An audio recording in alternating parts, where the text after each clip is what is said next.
happening in America today, clarify any misinformation or disinformation being spread, as well as how civil rights and social justice advocates can act to protect the rights of everyone.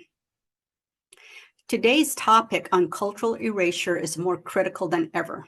As we confront attempts to remove Indigenous history from the national landscape, it's essential to examine how these issues intersect with the principles of justice and equity that guide the work of our section and the ABA generally.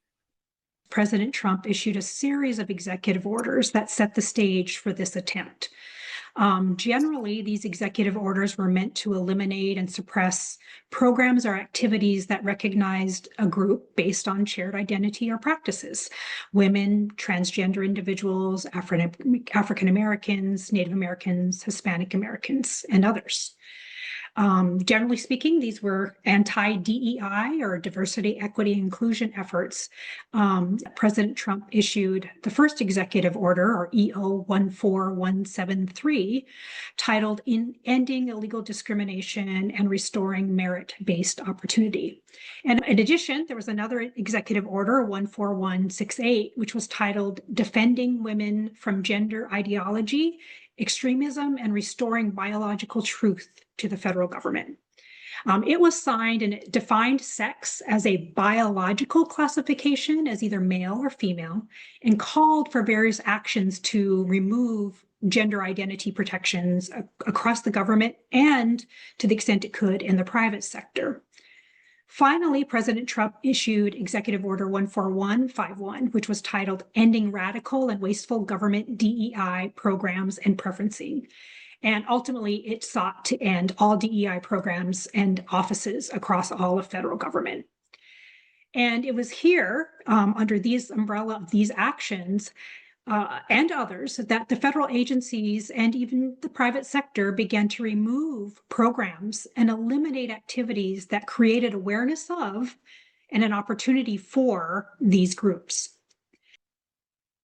So, Anne-Marie, given the impacts and really, I guess, the actions and the impact of those actions have, let's move to the final question around what lawyers and advocates can do to engage and address the flip side, I guess, of cultural erasure, which is cultural permanence. How can we advance that? Yeah, Linda, I think that's a really important question and something we want to make sure our viewers are armed with. And as I've mentioned, these attacks, unfortunately, are not new.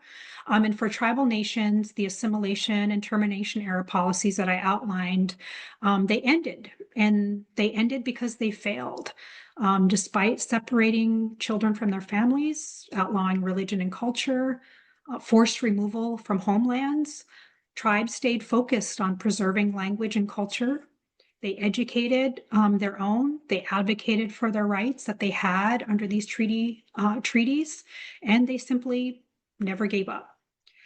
To be clear, despite these multiple attempts over hundreds of years to assimilate Native people and erase culture, tribes remain vibrant and thriving tribal communities, rich in their language, rich in tradition, and rich in culture.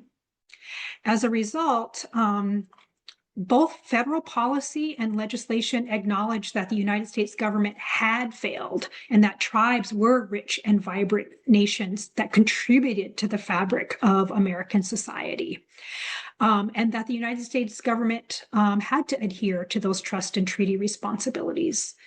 But they also had a responsibility to restore language, culture, because of those previous attempts to erase it.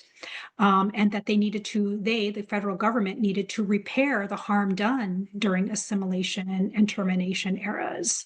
And so there's a whole slew of federal legislation that gets to the heart of this, things like the Indian Child Welfare Act, the Tribally Controlled Community Colleges Act, the Indian Gaming Regulatory Act, American Indian Religious Freedom Act, the Native American Graves and Repatriation Act, and most recently, one of the biggest pieces of federal legislation that really empowered tribes to determine for themselves what should be happening in tribal communities, the Indian Self-Determination and Education Assistance Act.